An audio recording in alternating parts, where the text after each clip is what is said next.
Hey folks, it's Tuesday, and it's Valentine's Day. Hey folks, it's Monday. Tuesday. Wednesday, Thursday, Friday. Saturday, Sunday.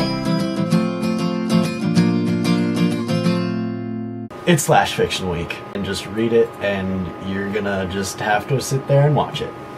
The Quiet Storm, aka Shlaia. It was Valentine's Day, our 5th year anniversary, and a year after we all moved to Vermont and bought a house together near Burlington. It all started as a joke. RJ said how hilarious our vlogs would be if we all actually became roommates.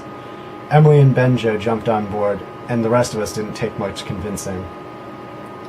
So I was finished with school and wanted to live in the States for a while, so I suggested we move to where Emily was attending school at Middlebury College in Vermont. TheseFolk was making enough money to buy a small house just outside of town. It was late. We had a Valentine's Day party, and most people had gone to bed.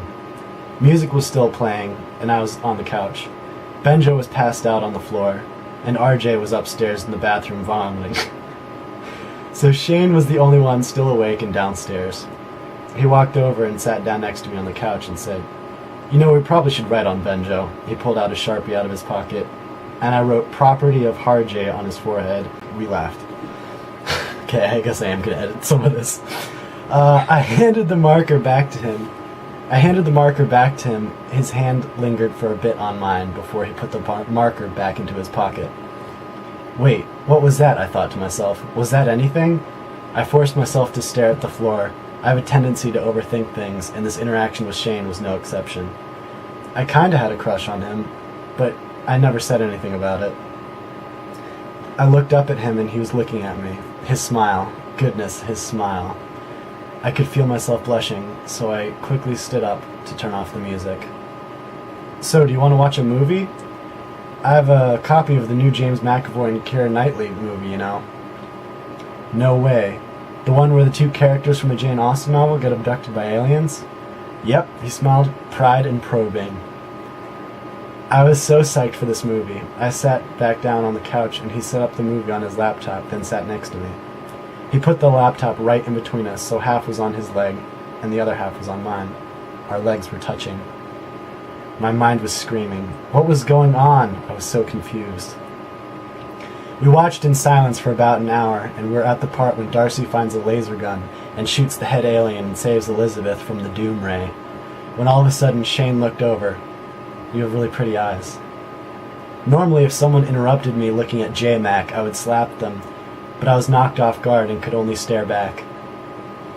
"You know I've been into you since you added me to this channel." I couldn't take it anymore. I put my hands on either side of his face and pulled him in. It was everything I dreamed it would be. We lay on the couch but promptly fell off onto Benjo, who groaned slightly and rolled over. I hardly noticed and kept kissing Shane. After all, Tuesday did come between Monday and Wednesday. Before I knew it, we were naked and back on the couch.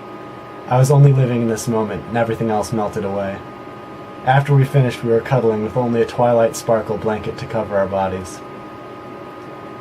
"Well now, that's a thing," said a voice from the stairs. RJ was standing on the landing, swaying slightly back and forth as he tried to steady himself.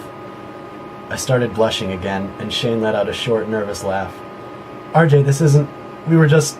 I was trying to come up with a way to explain what had happened, but drunk RJ fell face first down the stairs and fell asleep. "I should probably get him to his bed," Shane said, pulling on his pants. I just smiled and lay back down. What a Valentine's Day.